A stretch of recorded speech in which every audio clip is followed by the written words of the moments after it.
Parties अभी। और इस तरह से अभी सचिन पायलट हमें ब्रीफ कर रहे थे। आपको बता दें कि राजस्थान के बारे में बात हो रही थी, तो राजस्थान में कांग्रेस ने कुल 4 सीटें जीत ली हैं, बीजेपी ने 2 सीटें जीती हैं। राजस्थान में कांग्रेस को जिन सीटों पर जीत हासिल हो चुकी है वो सीटें हैं खजुवाला, जहां से गोविंद राम ने जीत हासिल की है कांग्रेस के टिकट पर। दूसरी सीट है परबतसर, जहां से रामनिवास गवरिया ने जीत हासिल की है कांग्रेस की टिकट पर। तीसरी सीट है निवाई, जहां से प्रशांत बैरवा ने जीत हासिल की है कांग्रेस के टिकट पर। चौथी सीट है एक और देखिए जीत हासिल हो चुकी है अभी ये कांग्रेस के नाम पर। एक तो आपको मैंने बताया कमार एक कॉन्स्टिट्यूएंसी है जहां से जाहिदा खान ने कांग्रेस की सीट पर जीत हासिल की है।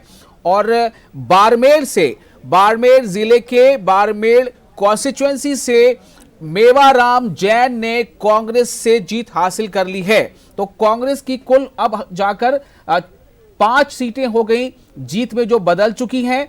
बाड़मेर से मेवाराम जैन ने जीत हासिल की है कांग्रेस के टिकट पर, और बीजेपी से अबू 2 जीतें हासिल की हैं बीजेपी ने। एक शाहपुरा कॉन्स्टिट्यूएंसी से कैलाश चंद्र मेघवाल, और दूसरी सीट बीजेपी को राजस्थान में मिली है पिंडवारा अबू कॉन्स्टिट्यूएंसी से समाराम ग्रेसिया को। अबू बिल्कुल, बीजेपी के लिए तो आज का दिन बहुत अच्छा नहीं है विशाल, लेकिन इस बीच नवीन कुमार जी जो कि हम लोगों के हर दिल अजीज हैं और अक्सर हम लोग के साथ डिबेट में जुड़ते हैं, बीजेपी के स्पोक्स पर्सन है, वो भी हमारे साथ जुड़ गए। नवीन कुमार जी, आपका बहुत इस्तकबाल करते हैं। और अभी आप सचिन पायलट को सुन रहे थे, उन्होंने कहा बीजेपी को कि भाई बीजेपी को अपनी जीत पर पहले घमंड था और उसका घमंड आज चकनाचूर हो रहा है। वैसे तो घमंड किसको है तो नज़र आ रहा है, घमंड कहाँ है वो भी नज़र आ रहा है। अभी मैं सुन रहा था आप ही के यहाँ पर कि कितनी सीटें, 5-6 सीटों का रुझान अभी परिणाम आया है जी।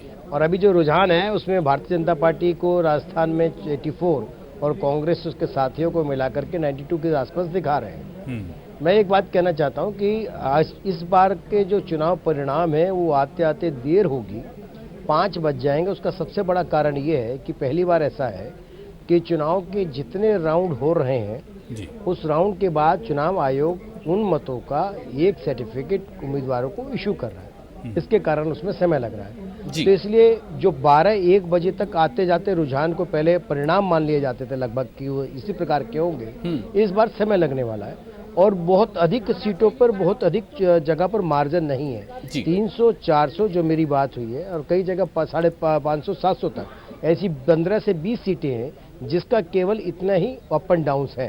तो ऐसी स्थिति के अंदर ये अभी से कह लेना कि किसको पूर्ण बहुमत होगा या नहीं होगा, वो एक विचारणीय बात है। लेकिन हाँ, ये सही है, छत्तीसगढ़ में स्वाभाविक तौर पर हमें अब तक के मिले रुझानों में भारतीय जनता पार्टी ने आज बेहतर नहीं किया, वो हमारी सरकार नहीं बन रही है, ये अभी तक का परिणाम लगता है, क्योंकि 6 राउंड के परिणाम आ चुके हैं। हालांकि देखिए छत्तीसगढ़ में मैं आपको जरा बता देता हूं टैली, छत्तीसगढ़ में अभी तक जीत किसी उम्मीदवार को नहीं मिली है, लेकिन बीजेपी 17 सीटों पर लीड कर रही है, डबल फिगर में 17 सीटों पर, और कांग्रेस 67 सीटों पर लीड कर रही है।